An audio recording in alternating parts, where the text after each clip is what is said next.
One of the most frustrating things is a smile line. It's also just plainly working with the gel itself.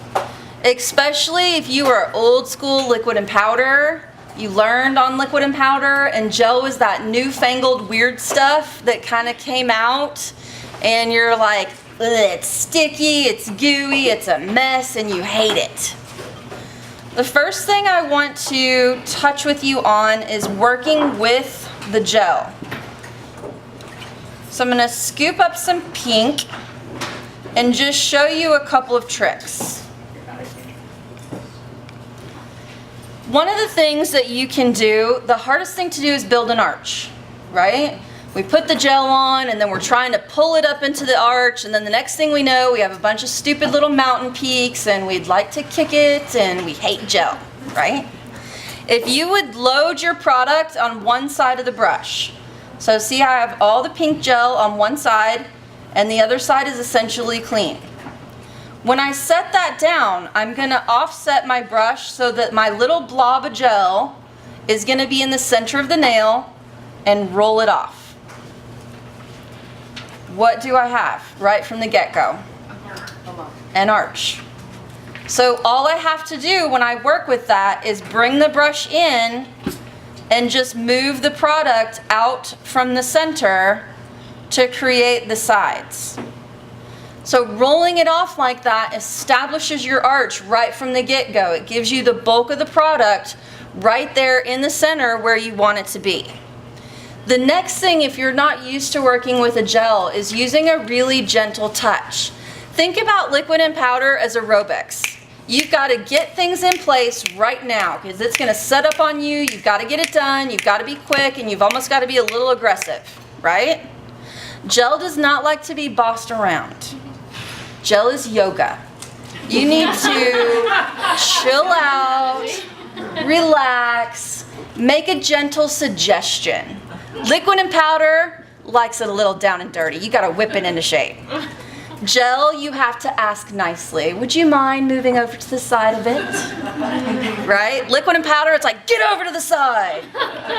Okay? With gel, it's, would you mind just moving over to the side a touch? Is this a man versus woman kind of thing? No, it's a ruler versus whip kind of thing. All right? I'm going to turn this sideways so that you can see how much I connect with the brush. When you're trying to move the gel from one place to the other, you're literally floating in the surface. So see how my brush is connected to the gel but yet not in the gel. And see how happy the gel is with the gentle suggestion to just move on down a little. And you can completely manipulate and move the gel simply with that really gentle touch. You're literally floating in the surface of the gel. The more you work like this, like you're used to with the liquid and powder, you get that. And then we're mad because we don't want that, right? And then we hate gel because it's a sticky, gooey, stupid mess. So if you would just make a gentle suggestion of where you would like to go and stay in contact with the product. So if you need to lift your brush, don't lift it here and make your little Hershey Kiss top. Bring the brush all the way down to the end and pull it off, or float your brush all the way over to the side and pull it off so that you don't get those little lumps. Really, the big giant secret to gel is a gentle touch. The less aggressive you are, the better it listens. Let's scoop this up, roll it off in the center, and let's move it backwards.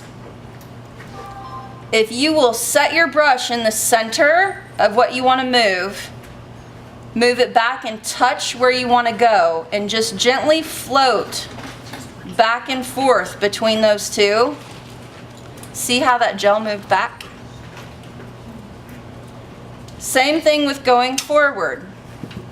Just touch at the center and gently touch out where you want to go, and just slowly move back and forth between the two and float the gel out. And see how that starts to create the arch Really quick and easy. Same thing when you're looking at it down the barrel.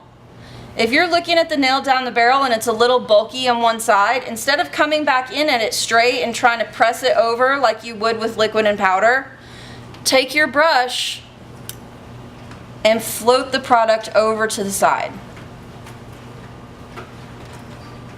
When you're working on the nail, your brush is literally going to be parallel with the shape you want the nail to finish in. Because how many of you love to file? Right? Okay, you're weird. I'm teasing. So most of us absolutely hate to file. It's ridiculous, it's messy, it's annoying, it takes up time. And we don't like to waste a lot of time with that. So when you're working with the gel, if you would use your brush parallel to the shape you want the nail to finish at all times, in all places, you'll find that your finished nail comes out in that shape. So you have much less filing to do with the gel. Gels should be a very quick, easy file because the mix ratio is correct in the jar. There's no difficulty to it. It's not going to be accidentally too wet. It's not going to be accidentally too dry. It's not going to harden before you got it into place. So as long as you work with it gently and you put the gel into the finished shape you want it to be by adjusting your brush angle, you're going to significantly reduce your file time. Now that you know how to play with it, let's do a smile line. One of the tricks to the smile lines is with your sculpting gels, scoop the white out of the center of the jar. And don't be stingy. Get a good scoop of white and bring it out slow so that it has a tail. Take your little friend string or tail, whatever you want to call him, and draw a smile line. Just go side to center.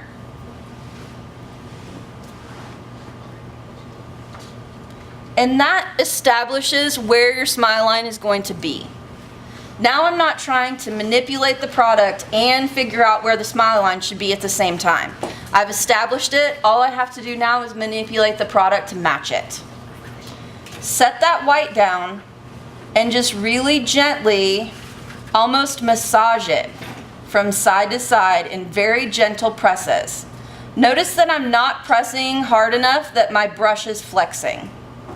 So I'm literally moving it in that surface and just floating it around, gently requesting, would you mind just tucking up into that corner a smidge? Thank you so much. Coming over to the other side, would you mind just tucking up into that corner? Oh, thank you so much. Just nice, gentle suggestions. And because I've worked with it gently, do you notice that it's not super lumpy like it normally would be at the edges? The trick to gel is the gentle touch. If you feel like it's a little lumpy, you can take your brush in and make sure that the tip of the brush goes up to the smile line and the end of the brush comes off the extension edge, and just gently kind of back and forth float it to go from one side to the other and make a smooth edge. And then come off the end so that you don't create a little mountain peak.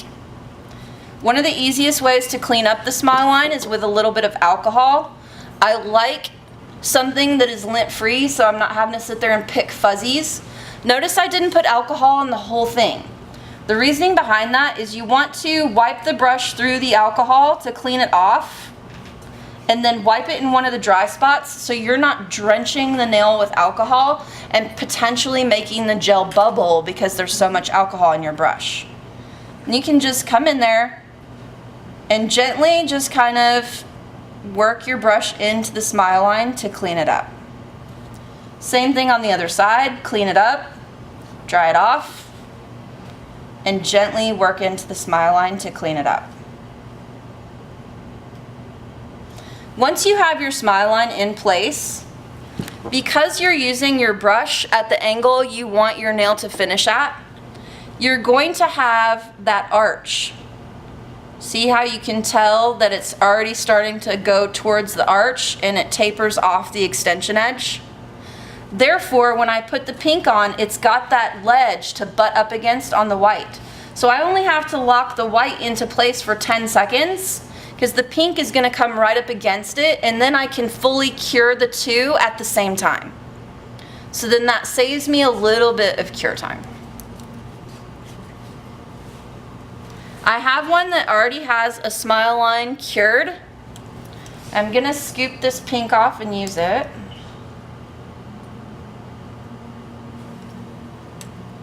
Because I was a nerd and didn't put the new jar of gel in my case. I put the jar that's almost empty.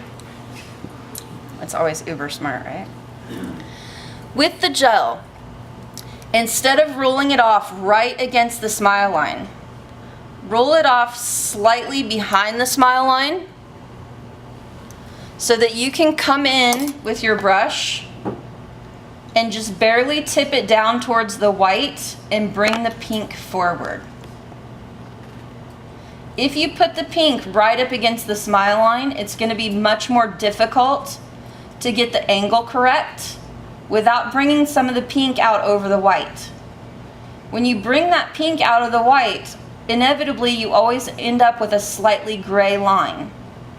So by setting it down just a little ways back from the white, you have more room to manipulate the pink up against the white without bringing it over the top. And it allows you to keep that angle with your brush, because normally you would be applying on a client and you can actually adjust the correct angle because you're not trying to let people see without your knuckles in the way. And there's not that dip that you normally have when you work with the gel and then you've got to come back in and fix it, because you've come in and matched the pink to the white without setting the pink right up against it.